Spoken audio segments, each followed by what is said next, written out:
অন্যদিকে যেভাবে অ্যাকশনের পথে ভারত, সেই ছবি আপনাদের সামনে আবার রাখবো, কেননা বান্দিপোরায় যে সেনা জঙ্গি গুলির লড়াই, সেই সেনা জঙ্গি গুলির লড়াইয়ে এক জঙ্গিকে ইতিমধ্যেই নিকেশ করেছে ভারতীয় জওয়ানরা।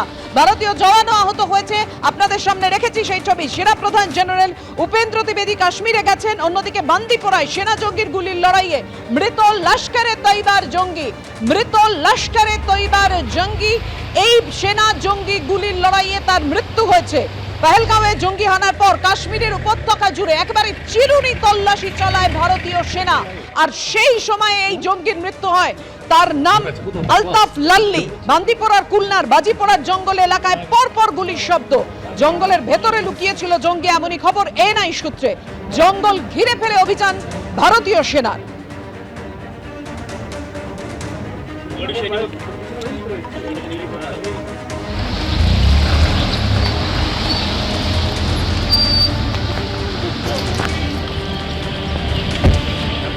साथ नहीं लाते।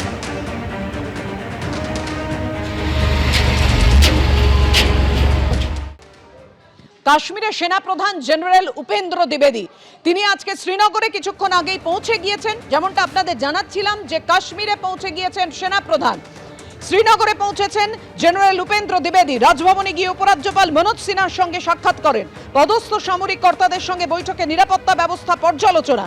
পহেলগাঁওয়ের বৈসারণ উপত্যকায় যেখানে নির্বিচারে হত্যালীলা চালানো হয়েছে, সেই ঘটনাস্থল পরিদর্শনে যেতে পারেন সেনাপ্রধান জেনারেল উপেন্দ্র দ্বিবেদী।